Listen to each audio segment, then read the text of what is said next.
محمد یا رسول اللہ یا حبیب اللہ یا رسول اللہ یا حبیب اللہ یا نبی اللہ محمد یا رسول اللہ۔ بسم اللہ الرحمن الرحیم۔ عرب کی سرزمین پر خدای رب العزت نے ماہ ربیع الاول میں ایسا نور یعنی اپنے حبیب کو اس کائنات میں رحمت العالمین بنا کر بھیجا۔ رسول خدا نے اپنے اخلاق سے لوگوں کو راہ حق کا راستہ دکھایا، امت مسلمہ کو قیامت تک باقی رہنے والی کتاب یعنی قرآن مجید کو ہم تک پہنچایا۔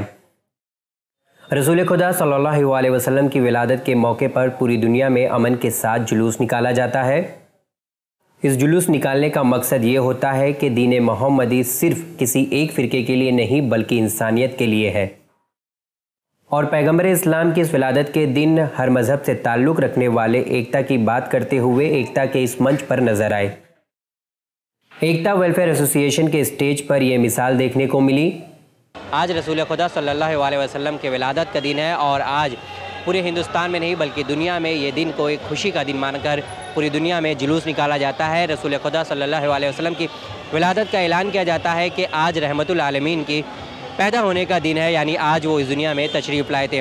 اسی طریقے سے ہندوستان کے ایک شہر ممبئی میں جو سڑک پہ جلوس نکالا جاتا ہے، اس میں تقریباً 1-2 لاکھ کی شرکت ہوتی ہے۔ لوگ سڑکوں پر آ جاتے ہیں حضور صلی اللہ علیہ وسلم کے بارے میں لوگوں کو بتانے کے لیے کہ آج ان کا دن ہے۔ عید میلاد النبی کے خاص موقع پر ممبئی کا جو جلوس 1919 سے نکالا گیا ہے، تقریباً 97 ایئرس ہو چکے ہیں، اور یہ جلوس کو ایک دم شانتی طریقے سے نکالا جاتا ہے اور رسول خدا صلی اللہ علیہ وسلم کے بارے میں لوگوں کو پیغام دیا جاتا ہے۔ اس جلوس کی تصویر آپ کو دکھائیں گے اور کچھ لوگوں سے بات بھی کرائیں گے جو رسول خدا صلی اللہ علیہ وسلم کا پیغام آپ کو دینا پسند کریں گے۔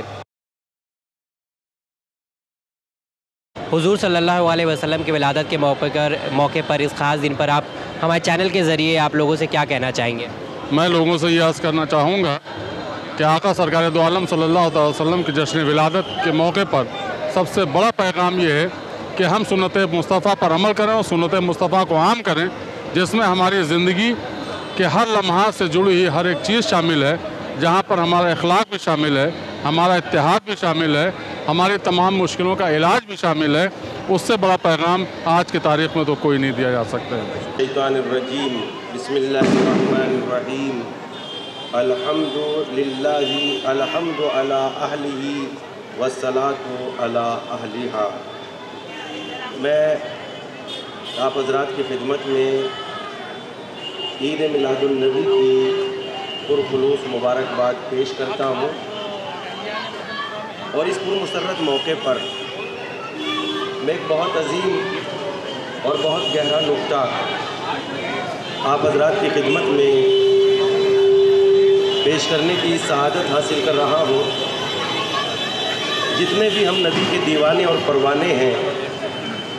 اور ہم نبی کے نام پر اپنی جانوں کو قربان کرتے ہیں، اور نبی صلی اللہ علیہ وآلہ وسلم کے سلسلے میں ہمارے جو عقائد اور تاثرات ہیں وہ اپنی جگہ پر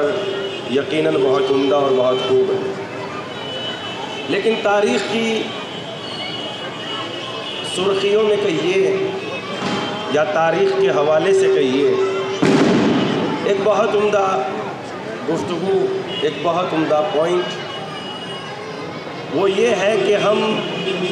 رسالت مآب کی پوری زندگی پر توجہ کریں اور یہ دیکھیں کہ رسول اللہ نے اتنا بڑا کام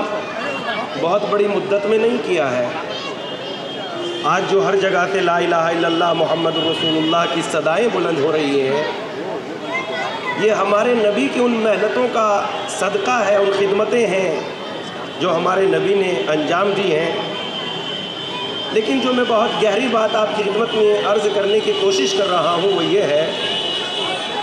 کہ کسی مقصد کو کامیاب بنانے کے لیے انسان کی زندگی میں دوستوں کا، ساتھیوں کا کتنا بڑا ہاتھ ہوتا ہے، اور انسان جب اچھے ساتھی اور اچھے دوست مل جاتے ہیں تو انسان کتنی جلدی کتنا بڑا کام انجام دے دیتا ہے۔ میری ان باتوں کو ضائع نہ کیجیے، اور ان پر سوچنے سمجھنے کی عادت ڈالیے۔ بستر پر لیٹ کے دنیا کی دوسری باتوں کی جگہ جہاں اور بہت کچھ سوچتے ہیں، وہاں اس پر بھی سوچئے جو میں آپ کی خدمت میں عرض کر رہا ہوں۔ ہمارے نبی کریم مکے میں 53 سال زندگی گزارتے ہیں، اور ہمارے نبی کریم مدینے میں صرف 10 سال زندگی گزارتے ہیں۔ تاریخ ولادت میں امت اسلامیہ کے فرقوں کے درمیان بھلے سے اختلاف ہو، لیکن اس بات میں تو اختلاف نہیں ہے کہ پیغمبر کی عمر شریف 63 سال ہوئی ہے،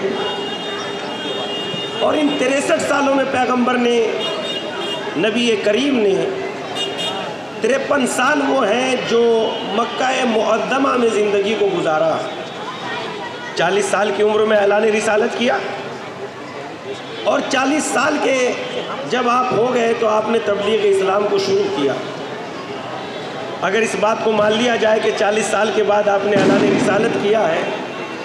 تو جو مکے میں تبلیغی زندگی بنتی ہے، آپ نے دعوت اسلام دی ہے، تو وہ اللہ کے نبی کی زندگی 13 سال بنتی ہے، اور پیدائش سے لے کر اعلان بعثت، اعلان رسالت تک جو آپ کی زندگی بنتی ہے وہ 53 سال بنتی ہے۔ نبی کی 53 سالہ زندگی مکے میں گزر گئی، اور مکے میں گزرنے کے بعد میں سبھی مسلمانوں سے معلوم کرتا ہوں، جو بھی نبی کریم کا کلمہ پڑھتے ہیں، اختلاف کی سرحدوں کو تھوڑی دیر کے لیے توڑ دیں، اور نبی کریم کے سلسلے میں بس اتنا غور کریں، اتنی فکر کریں کہ ہمارے نبی کریم نے 53 سال تک دعوت اسلام مکہ معظمہ میں دی ہے، اور جتنے لوگ مسلمان ہوئے ہیں ان کو آپ گنتیوں پہ گن سکتے ہیں، 10 20 50۔ حالانکہ بات یہاں تک پہنچ گئی تھی کہ اسی مکے میں پیغمبر اسلام کے قتل کرنے کی سازشیں بھی تیار کی گئیں، اور ہمارے نبی کریم نے مدینے میں صرف 10 سال زندگی گزاری ہے۔ جو کام 53 سال میں پیغمبر مکے کو بھی مسلمان نہیں بنا پائے، مکے کے بھی گھر گھر میں دین اور اسلام نہیں پہنچا پائے، ہجرت کرنے کے بعد اللہ کے نبی نے 10 سال کے اندر اندر ساری دنیا میں اسلام اور پیغام توحید پہنچا دیا۔ آخر ہم مسلمان اس بات پر کبھی سوچنے کے لیے تیار ہوں گے کہ نہیں ہوں گے کہ جو کام رسول اللہ 53 سال میں نہیں کر سکے، وہ مدینے میں ہجرت کرنے کے بعد اللہ کے نبی نے 10 سالوں میں کیوں کر انجام دے دیا۔ آخر میں آپ سے معلوم کرنا چاہتا ہوں، جہاں تک میری آواز جا رہی ہے اس کو بہت توجہ سے سنیے بھی، اور اس پر سوچنے کی کوشش بھی کیجیے۔ آخر وہ کون سی بات تھی جو نبی کریم میں مکے میں نہیں تھی اور مدینے میں داخل ہو گئی تھی، مدینے میں آ گئی تھی؟ کیا وہی بھیجنے والا خدا وہی تھا جو مکے میں وہی بھیج رہا تھا؟ لانے والے وہی کے جبرائیل وہی نبی وہی جبرائیل تھے جو مکے میں وہی لا رہے تھے؟ اور اس کے ساتھ ساتھ محمد مصطفیٰ وہی عبداللہ کے بیٹے ہیں، وہی آمنہ کے لال ہیں۔ آخر میں مجھے یہ سمجھ میں نہیں آ رہا ہے کہ کون سی چیز بدلی جس کی وجہ سے نبی کریم نے 10 سالوں میں اتنا بڑا کام انجام دے دیا کہ جہاں سے سورج نکل رہا ہے اور جہاں غروب ہو رہا ہے وہاں لا الہ الا اللہ کی صدا ہے، محمد الرسول اللہ کا کلمہ پڑھا جا رہا ہے۔ حالانکہ 53 سال میں پیغمبر اسلام مکے کو بھی مسلمان نہیں بنا سکے۔ آخر یہ کون سا فارمولا تھا جس کی بنیاد پر پیغمبر نے 10 سال میں اتنا بڑا کام انجام دے دیا؟ اگر 10 کو اور 53 کو جوڑا جائے تو 10 کے 5 گنا 53 سال ہوتے ہیں، اور 5 گنا سالوں میں بھی مکے میں اللہ کے نبی نے وہ کام انجام نہ دے سکے جو کام مدینے میں 10 سالوں میں انجام دیا۔ بس ایک ہی بات ہے، اگر آپ میری اس بات کو غور سے سن لیں گے اور اپنے بستر پر لیٹنے کے بعد اپنے ذہنوں سے اس بات کا سوال کریں گے تو آپ کو یہ ایک ہی بات جواب دے گی تاریخ۔ بس ایک ہی چیز بدلی ہے، فقط وہ ساتھی بدلے ہیں، دوست بدلے ہیں، ہم خیال بدلے ہیں، مکے میں جو لوگ تھے وہ یہ کہہ رہے تھے، اے پیغمبر، اے محمد کے یتیم، اے عبداللہ کے یتیم، اگر تم نے لا الہ الا اللہ کا پیغام پہنچایا تو ہم تمہارا خون پی جائیں گے۔ اور مدینے والے کہہ رہے تھے، آپ لا الہ الا اللہ کا پیغام تو پہنچائیے، ہم آپ کے قدموں پر اپنی جانوں کو قربان کر دیں گے۔ یعنی یہیں سے اندازہ ہوتا ہے جب ساتھی سوچنے اور سمجھنے والے مل جاتے ہیں، جب اچھے لوگ اور بیدار مل جاتے ہیں، تو جو کام 53 سال میں نہیں ہو سکتا وہ کام 10 سال میں انجام دیا جا سکتا ہے۔ تو میں آج عید میلاد النبی کے موقع پر تمام مسلمانوں سے یہ اپیل کرتا ہوں، گزارش کرتا ہوں کہ ہم اپنے اپنے سلسلے میں ذرا سا غور کریں، اور غور کرنے کے بعد اپنے سے معلوم کریں کہ کیا ہم اسی طریقے سے اختلاف کی نظریں ہونے کے بعد ایک دوسرے پر اسی طریقے سے کیچڑ اچھالتے رہیں گے، یا کبھی نہ کبھی وہ دن آئے گا جب ہم سیرت نبی کے جلسے تمام مل کر کریں گے، اور تمام کے تمام لوگ بیٹھ کر رسول اللہ کی سیرت کو اپنائیں گے، اور جب رسول اللہ کی سیرت کو اپنائیں گے تو دین کا پیغام خود اپنے آپ ابھرنے لگے گا، اور انشاءاللہ اندھیرا چھٹ جائے گا اور حق ابھر کے سامنے آ جائے گا۔ میں اپیل کرتا ہوں، گزارش کرتا ہوں، اس عید میلاد النبی کے موقع پر ہمیں اپنی فکروں کو کھولنا چاہیے، ہمیں عقل کو بیدار کرنا چاہیے۔ دیکھیے، شور شرابے کا نام خوشی نہیں ہے، بلکہ خوشی تو وہ ہے کہ ان کے کردار کا اثر کچھ ہماری ذات میں آ جائے، تو بس اسی کا تو نام خوشی ہے۔ والسلام علی من اتبع الہدی۔ سر، آپ عید میلاد النبی کے موقع پر، یہ بہت ہی اہم دن ہے، خاص دن ہے، حضور صلی اللہ علیہ وسلم کی ولادت کا روز ہے، خاص کر اس موقع پر خاص کر ہندوستان کے جو مسلمان ہیں ان سے آپ کیا پیغام دینا چاہیں گے، کیا میسج دینا چاہیں گے ان کو آپ؟ پہلی بات تو یہ ہے کہ عید میلاد النبی جو ہے نبی کریم حضور اکرم محمد صلی اللہ علیہ وسلم کے پیدائش پر منایا جاتا ہے، اور آپ صلی اللہ علیہ وسلم رحمۃ للعالمین تھے، رحمۃ للمسلمین نہیں۔ تو ہم لوگوں کو چاہیے، مسلمانوں کو، کہ اپنا وہ اخلاق پیش کریں کہ ہمارے جو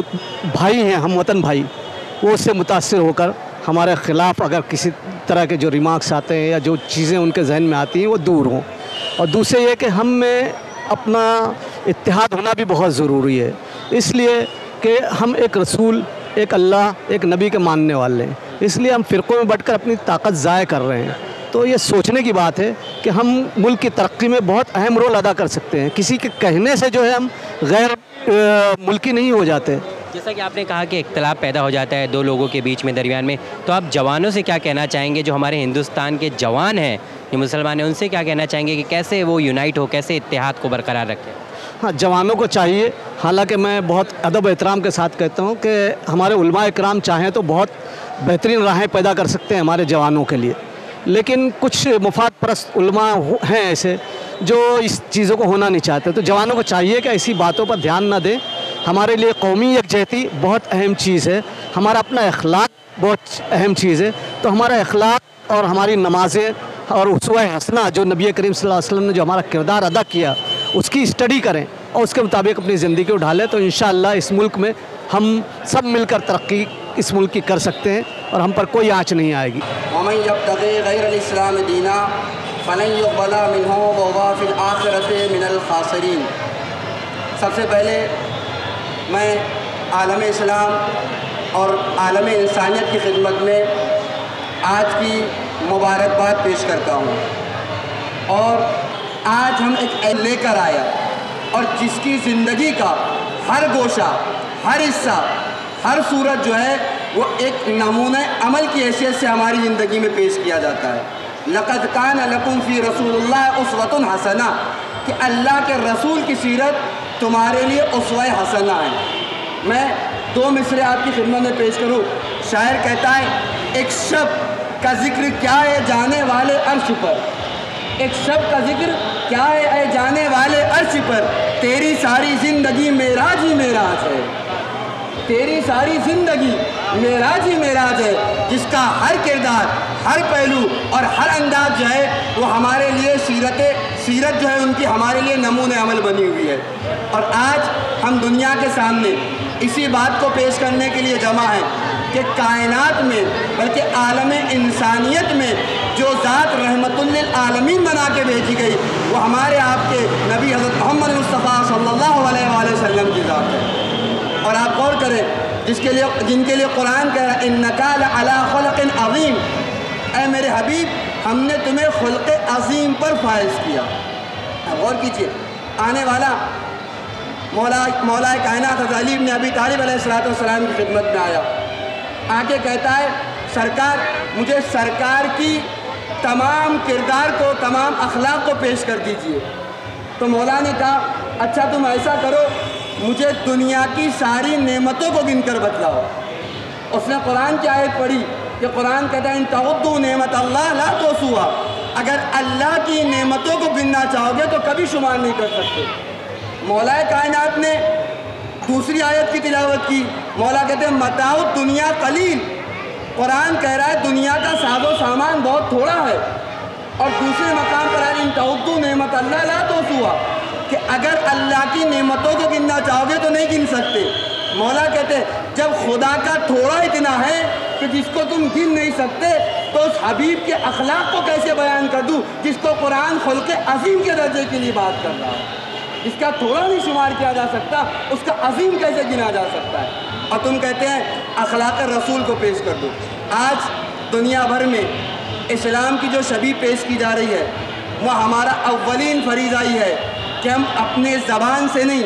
ہم صرف سیرت کے تذکرے کر کے نہیں بلکہ رسول کے کردار پر چل کر ہی اسلام کو محفوظ کر سکتے ہیں، جبکہ رسول کے کردار پر عمل پیرا ہو کر ہی اسلام کی حفاظت کر سکتے ہیں۔ آج جو اسلام کو پیش کیا جا رہا ہے وہ اسلام حقیقی اسلام نہیں ہے بلکہ اسلام کی شبیہ کو خراب کیا جا رہا ہے، اور واحد ایک راستہ یہ ہے کہ اسلام کی حقیقی صورت پیش کرنے کے لیے رسول کے نقش قدم پر چل کر، رسول کی سیرت طیبہ پر چل کر دنیا کو ثابت یہ کر دے کہ حقیقی اسلام کیا ہے اور مسلمان کہتے کسے ہیں۔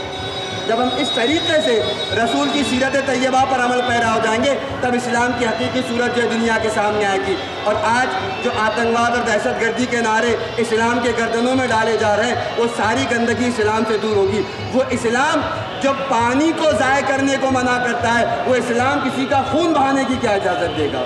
وہ اسلام جو جانوروں کا تحفظ چاہتا ہے وہ کسی کی جان لینے کی کیا بات کرے گا؟ آپ خود رسول صلی اللہ علیہ وسلم کی اگر سیرت کو دیکھتے ہیں تو رسول جانوروں پر اتنا رحم کیا کرتے تھے کہ جس کا اندازہ نہیں لگایا جا سکتا۔ تو وہ رسول جو جانوروں پہ رحم کر رہا ہو وہ بھلا انسانیت کی جان لینے کی بات کیسے کر سکتا ہے؟ لہذا آج اس زمانے میں سیرت کے تذکرے کے ساتھ ساتھ ضرورت اس بات کی ہے کہ سیرت پر عمل پیرا ہو کر رسول کے کردار کو زمانے کے سامنے پیش کرے تاکہ دنیا دیکھے کہ اسلام کون سا دین ہے اور اسلام کی حقیقت کیا ہے، اور دنیا پہچان لے کہ اسلام کہتے کسی اور مسلمان ہوتا کون ہے۔ اس کے بعد میں اپنے جملوں کو ختم کرتے ہوئے پھر ایک بار عالم انسانیت اور عالم کائنات کے لیے مبارکباد پیش کرتا ہوں کہ وہ آج کے اس عظیم موقع پر تہہ دل سے ہماری مبارکباد کو قبول کرے۔ وآخر دعوانا الحمدللہ رب العالمین۔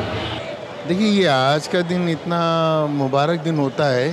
کہ نبی کریم صلی اللہ تعالی وسلم کے سب سے بڑی خوشی مجھے یہ بات کی ہوتی ہے کہ اللہ تعالیٰ نے مجھے مسلمان بنایا اور ہمارے نبی نے پیغام دیا ساری دنیا کو، سارے عالم کو، انسانیت کا، محبت کا، خلوص کا۔ یہ پیغام سارے لوگوں کے لیے ہے، نہ صرف مسلمانوں کے لیے۔ میں بہت بہت خوش نصیب ہوں کہ آج اس موقع پر اقبال میمن صاحب کے ذریعے، ہمارے پولیس کمشنر کے ذریعے، ان کے ہاتھوں سے مجھے یہاں پر ایوارڈ سے نوازا گیا، اور آج کے دن مجھے ایوارڈ سے نوازا گیا۔ میں اپنے آپ کو بہت خوش نصیب سمجھ رہا ہوں سر۔ اور ہر سال کی طرح اس سال بھی یہ جشن منعقد کیا گیا ہے، اور ایکتا ویلفیئر جو یہ کمیٹی ہے واقعی یہ لائق تعریف ہے، اس لیے جو نبی آخر نے آ کر کے کام کا آغاز کیا تھا ویسا ہی کچھ یہاں پر بھی دیکھنے کو ملتا ہے۔ آپ حضرات سے گزارش ہے بس تھوڑی دیر کے لیے میں آپ کے سامنے گفتگو کروں گا اور پھر آپ کی رحمت تمام۔ پچھلے سال بھی میں نے آپ کے سامنے تقریر کی تھی اور الحمدللہ اس سال بھی کرنے کو موقع ملا ہے۔ ایک بات کی طرف ذرا غور کیجئے